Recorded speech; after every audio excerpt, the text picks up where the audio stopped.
चलिए। Good morning everyone, कैसे हैं आप सब। आई होप आप सब अच्छे होंगे। आज हम लोग जानेंगे कि 3, 4, 5 के बच्चों को हम वर्णमाला की परिभाषा अगर याद करा रहे हैं तो कैसे उनको आसान तरीके से याद करा सकते हैं, जिससे उन्हें रटने की ज़रूरत ना पड़े और बड़े ही समझ के साथ ये वर्णमाला की परिभाषा को वो समझ लें और जिसे वो कभी ना भूलें। तो आइए हम लोग जानते हैं। जैसे हम पढ़ रहे हैं वर्णमाला, तो शब्द से ही पता चल रहा है कि ये जो माला बनी हुई है ये वर्णों की माला है जो हम पढ़ रहे हैं वर्णमाला। तो हम सबसे पहले बच्चों को बताएंगे कि क्योंकि वर्णमाला नाम से ही बच्चे डर जाते हैं कि वर्णमाला क्या है। तो सबसे पहले हम बच्चों को बताएंगे कि जो हम पढ़ते हैं वर्ण अ से लेके ह तक या अ से लेके ज्ञ तक जो वर्ण या अक्षर हम पढ़ते हैं, उन्हीं अक्षरों से या उन्हीं वर्णों से मिलकर ये हमारी वर्णमाला बनी है, जिसको हम कह सकते हैं कि वर्णों के क्रमबद्ध और व्यवस्थित समूह को हम वर्णमाला कहते हैं। मतलब जो हमारा ये वर्ण है, ये वर्ण का जो क्रमबद्ध और व्यवस्थित समूह है, यही हमारी वर्णमाला है। तब बच्चे समझ जाएंगे कि हाँ, जो हम अ से लेकर ज्ञ तक पढ़ते हैं ये हमारा वर्ण है और ये इन्हीं वर्णों को जो व्यवस्थित और क्रमबद्ध तरीके से लगाया गया है उन्हीं को हम वर्णमाला कहते हैं।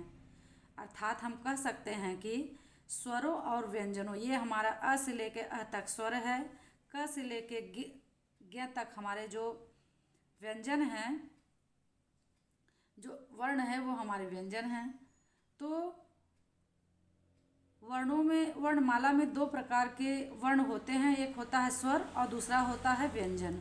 और इन्हीं स्वरों और व्यंजनों के क्रमबद्ध और व्यवस्थित समूह को हम वर्णमाला कहते हैं। और दोस्तों मैं बता दूं, अगर आप छोटे बच्चों को अब लिखने का अभ्यास कराना चाहते हैं अ से लेके ज्ञ तक, तो सबसे पहले ये जो आकृतियां हैं इन आकृतियों का आप अभ्यास कराएं। अब कोई भी आकृति आप बच्चों से बनवा रहे हैं तो उसका जो अभ्यास है वो आप बाएं से दाएं की तरफ कराएं। अब अगर कोई खड़ी लाइन या कोई भी आकृति बना रहे हैं तो उसकी लिखने की जो शुरुआत होती है ऊपर से नीचे करें। ये लिखने का तरीका होता है। जब इन सब आकृतियों को बच्चा बनाना सीख जाएगा तो हम इन्हीं सब आकृतियों से मिलके हमारे वर्ण बने हैं, तो किसी भी वर्ण को सिखाना आसान हो जाएगा और बहुत आराम से ही आप बच्चों को लिखने की प्रैक्टिस करा पाएंगे। अब हम वर्णमाला के बारे में जान गए कि वर्णों के क्रमबद्ध और व्यवस्थित समूह को ही हम वर्णमाला कहते हैं। और अब हम जानेंगे कि ये वर्णमाला जो है ये स्वर और व्यंजन से मिलकर बनी है। तो स्वर क्या है, स्वर हम की संख्या हमारी कितनी होती है, व्यंजन क्या है, व्यंजन की संख्या कितनी होती है, ये सब हम जानेंगे। तो हम सबसे पहले स्वर के बारे में जानेंगे। तो अ से लेके अह तक हम पढ़ते हैं कि ये स्वर है, जिसमें अ, आ, ई, उ, री, ए, ऐ, ओ, औ, औन, अह, इतने हमारे स्वर आते हैं। लेकिन मैं आपको एक बात बताऊं कि जब हम स्वर की गिनती करते हैं, स्वर की संख्या की बात आती है, तो उसमें से अ से लेके अ तक के जो हमारे स्वर हैं वही गिने जाते हैं, जिससे ये स्वरों की संख्या 11 बताई जाती है। अन और अह जो हमारे 2 वर्ण हैं, ये अयोगवाह वर्ण हैं जो स्वर में नहीं गिने जाते हैं।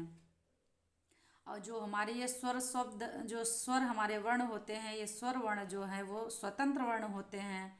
इन्हें बोलने के लिए हमें किसी अन्य वर्ण की मदद नहीं ली जाती है, नहीं लेते हैं, इसलिए हम इसे स्वतंत्र वर्ण भी बोलते हैं। अब हम जानेंगे व्यंजन। क से लेके ज्ञ तक जितने वर्ण होते हैं ये हमारे व्यंजन की श्रेणी में आते हैं।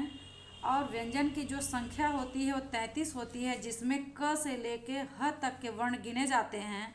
ये हमारे 4 वर्ण जो होते हैं छ, त्र, ज्ञ और स्र, ये संयुक्त व्यंजन होते हैं जो व्यंजन की गिनती में नहीं आते हैं। इसीलिए व्यंजन की जो संख्या होती है वो 33 बताई जाती है। ड़ और ढ जो हमारे 2 वर्ण होते हैं, ये विशेष ध्वनियाँ होती हैं, ये व्यंजन में नहीं गिने जाते हैं।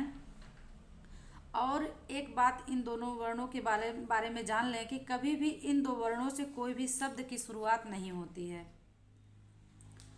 और जो हमारे व्यंजन होते हैं हर व्यंजन के उच्चारण के लिए हमें अस्वर की सहायता लेनी पड़ती है। बगैर अ स्वर के मिले हमारा व्यंजन का जो उच्चारण है नहीं किया जा सकता है।